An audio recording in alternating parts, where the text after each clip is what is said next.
15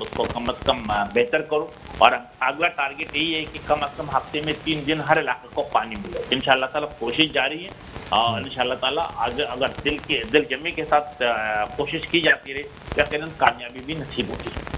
سر وابڈا کی جانب سے پانی کی بات آپ نے کی، تو وابڈا کی جانب سے جو K4 کے منصوبے کو لیا جا رہا ہے اور اب دوبارہ سے پلاننگ کی جائے گی یا اس کو مکمل کیا جائے گا، کیا سمجھتے ہیں سر یہ K4 کا منصوبہ کیا آپ کے اس ٹینیور میں جو ہے وہ مکمل ہو سکے گا یا نہیں ہوگا سر؟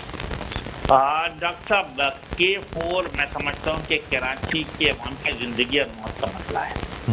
میں سمجھتا ہوں کہ جو پانی کی شدید شارٹیج جسے کہتے ہیں 2008 کے بعد جو ہے 13 سال گزرنے کے باوجود پیپلز پارٹی کی صوبائی نسل پرست حکومت نے 13 گیلن پانی بھی کراچی کو نہیں دیا. اب K4 کے اوپر پورے کراچی کے عوام کی نظریں ہیں، اور وفاقی حکومت اور MKM پاکستان بھی اس کو بہت ہی سیریس لے رہی ہے.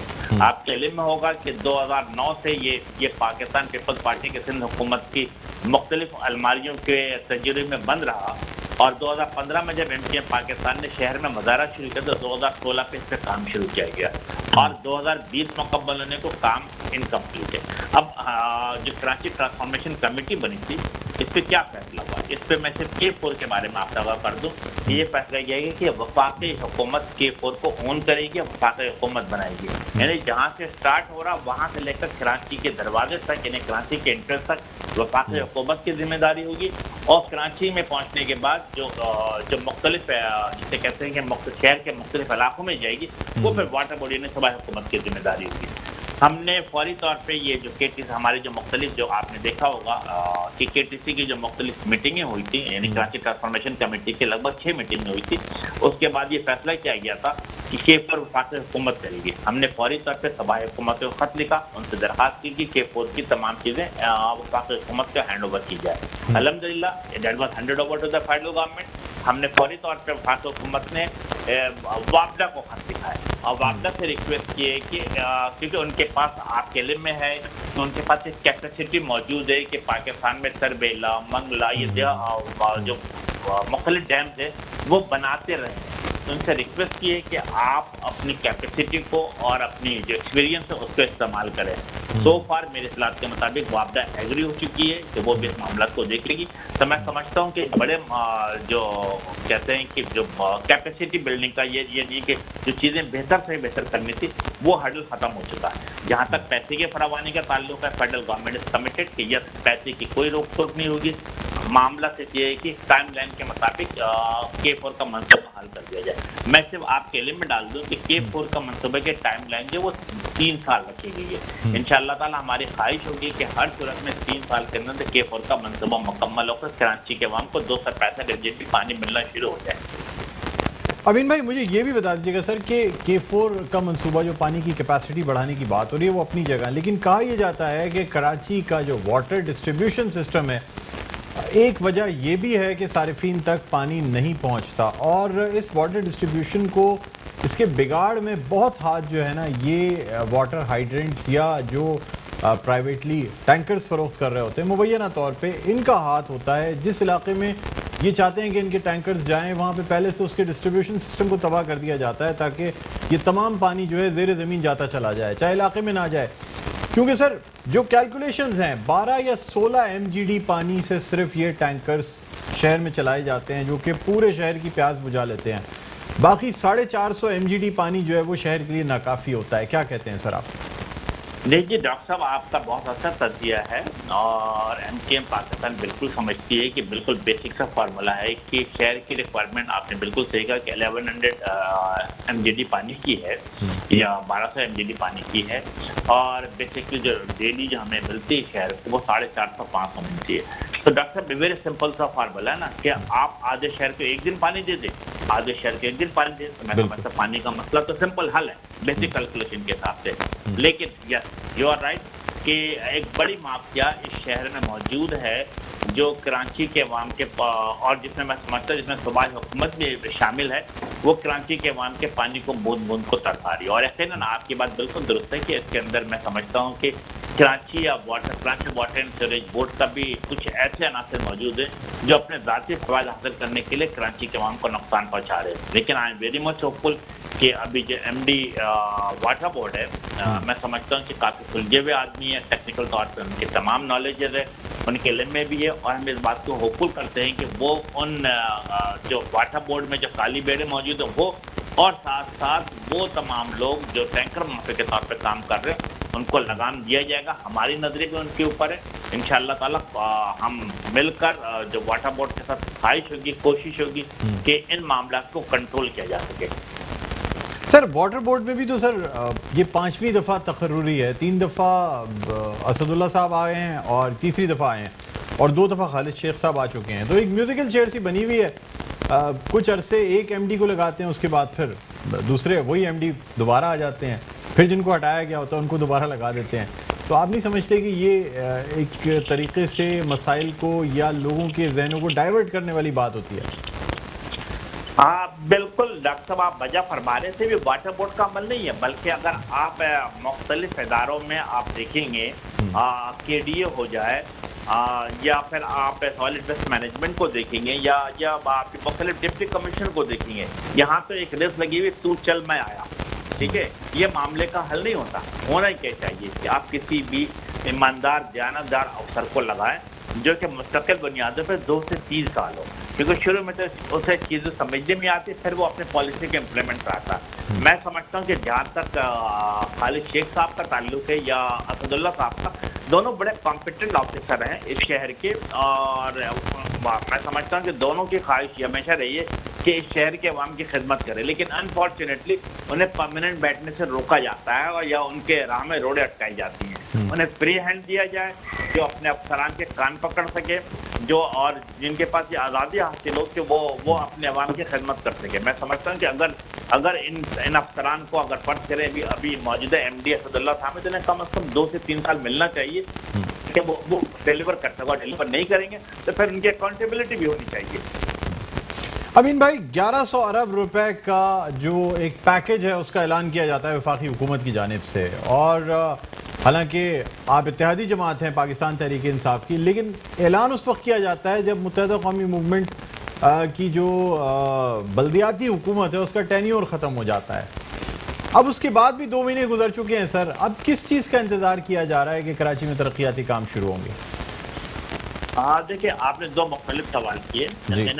ہمیں بھی اس بات کا اندازہ ہے کہ یا تو کوئی ویل ڈیزائن کیلکولیشن موو تھا, یا پھر شاید بارش کے بعد میں پاکستان کے عوام کو اور پوری صوبائی وفاقی حکومت, صوبائی حکومت, سپریم کورٹ آف پاکستان اور مختلف حلقے تمام ایکٹیویٹ ہوئے, اور میں سمجھتا ہوں کہ 1.1 ٹریلین کا ایک بڑا ڈیولپمنٹ پیکج کراچی کے عوام کے لیے آیا ہے. آپ کی بات بالکل درست نظر آ رہی ہے, کسی حد تک درست نظر آ رہی ہے کہ جو پیکیجز کا اعلان کیا گیا, جو 6 مختلف فیلڈ کی بات کی گئی تھی کہ پانی کے معاملات دیکھے جائیں گے, سیوریج ٹریٹمنٹ اینڈ ڈسپوزل کی بات کی جائے گی, سالڈ ویسٹ مینجمنٹ کی بات ہوگی, اسٹارم واٹر ڈرین کی بات ہوگی, ماس ٹرانزٹ سسٹم کی بات ہوگی, اور ری ایبلیشن اینڈ امپروومنٹ اپنی انٹرنل روڈ, مین روڈ اور انٹرنل روڈ کی بھی ہوگی. میں سمجھتا ہوں جو چیزیں تھیں وفاقی حکومت کے پاس تھیں, جیسے میں نے K4 کا منصوبہ بنایا, اور میں نے آپ سے عرض کیا کہ صوبائی حکومت سے لینے کے بعد وفاقی حکومت کو ٹیبل میں لینے کے بعد واپڈے کے ذریعے کام کرانے کی کوشش کر رہی ہے. اسی طریقے سے اگر آپ دیکھتے ہیں کہ KCR کا منصوبہ ہے, یس فیڈرل گورنمنٹ اس کے ساتھ مسلسل کام کر رہی ہے, اور ان کے خواہش ہے کہ جو ڈائریکٹیو ان کو سپریم کورٹ سے ملی اس کو وہ فلفل کرے. اور تیسرا بڑا منصوبہ جو تھا, میں سمجھتا ہوں کہ آپ کے علم میں ہے کہ KPT سے غالباً پیپری تک کئی کلومیٹر, میرا خیال ہے کہ تقریباً لگ بھگ 100 کلومیٹر کے لگ بھگ جو ہے ٹرین فریٹ کے حوالے سے یہ تھا, وہ ڈول کیریج وے بنانا تھا. یہ آپ کو خوشخبری دیتا ہوں کہ اس کے اوپر بھی کام شروع ہو چکا ہے, اور فیڈرل گورنمنٹ نے کنسلٹنٹ ہائرنگ کرنے کے لیے اخبار میں ایڈ دے دیا ہے. اس کا مطلب اس پہ بھی کام شروع ہو چکا ہے. تو جہاں تک وفاقی حکومت کے معاملات سے میں سمجھتا ہوں اپنے کام کو بڑی نیک نیتی کے ساتھ اور دل جمعی کے ساتھ آگے بڑھا رہے ہیں. ہم اس بات کی امید رکھتے ہیں کہ ابھی پچھلے دنوں جو PCIC کا جو میٹنگ ہوئی تھی, جس کے کنوینر وزیر اعلیٰ سندھ ہے, انہوں نے بھی ایک میٹنگ بلائی تھی, اور میٹنگ بلانے کے بعد میرا خیال ہے کہ ڈائریکٹیو ایشو کیا ہے کہ کام میں تیزی لائی جائے. نہ صرف میں اپیل کروں گا, درخواست کروں گا کہ یس, جو ذمہ داری صوبائی حکومت کے پاس ہے ان ذمہ داریوں کو بھی وہ تیزی سے مکمل کرنے کی کوششیں کرے. اچھا امین بھائی مجھے یہ بتائیے گا کہ 162 ارب روپے کا جو پیکج وزیر اعظم پاکستان عمران خان نے جس کا اعلان کیا تھا، جس کو اب 2 سال سے زیادہ ہو چکے ہیں، سر کتنے پیسے اس میں سے کراچی پر خرچ ہو چکے ہیں، یہ جاننا چاہوں گا سر.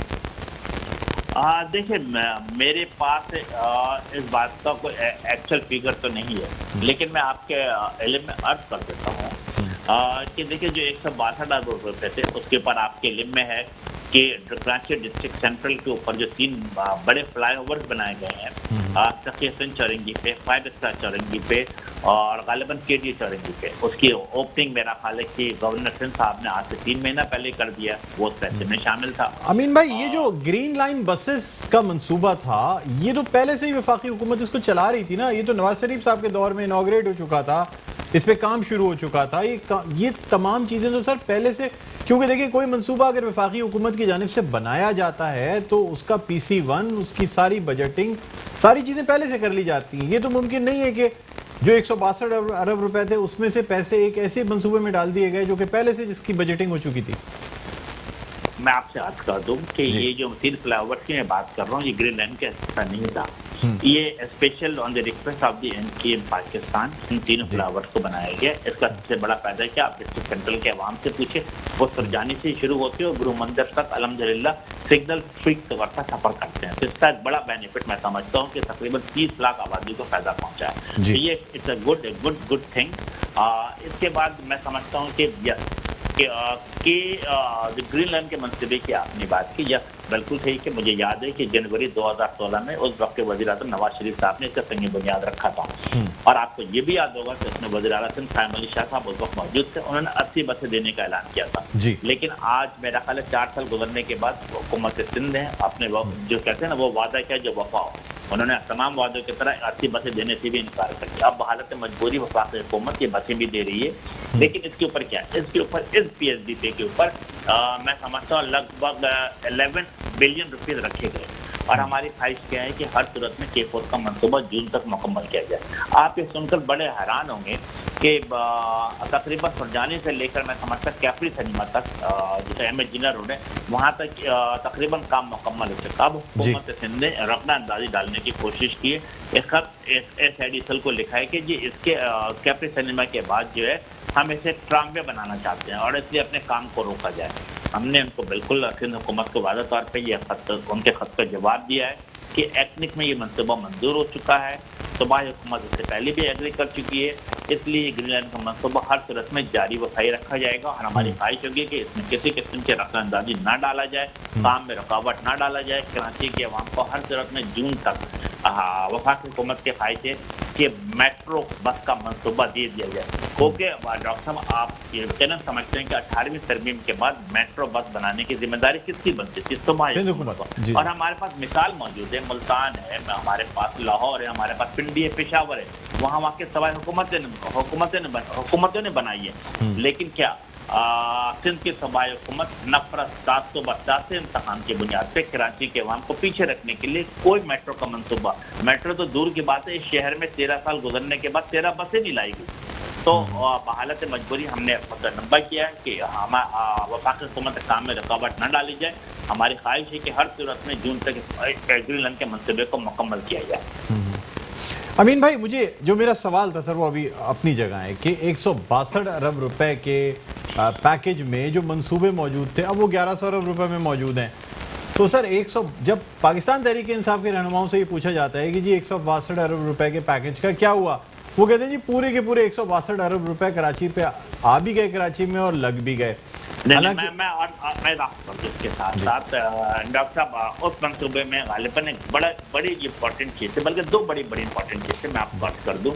اس پہ تھا کہ کراچی میٹروپولیٹن کارپوریشن کو 50 فائر ٹینڈر فراہم کیا جائے گا. اس فائر ٹینڈر میں 2 عدد جو اسنارکل بھی ہوں گے اور 3 عدد باؤزر بھی ہوں گے. الحمدللہ یہ اس کے جسے کہتے ہیں کہ LC کھولی جا چکی ہے، اسٹیٹ بینک پاکستان نے اس کی اپروول بھی دے دی ہے.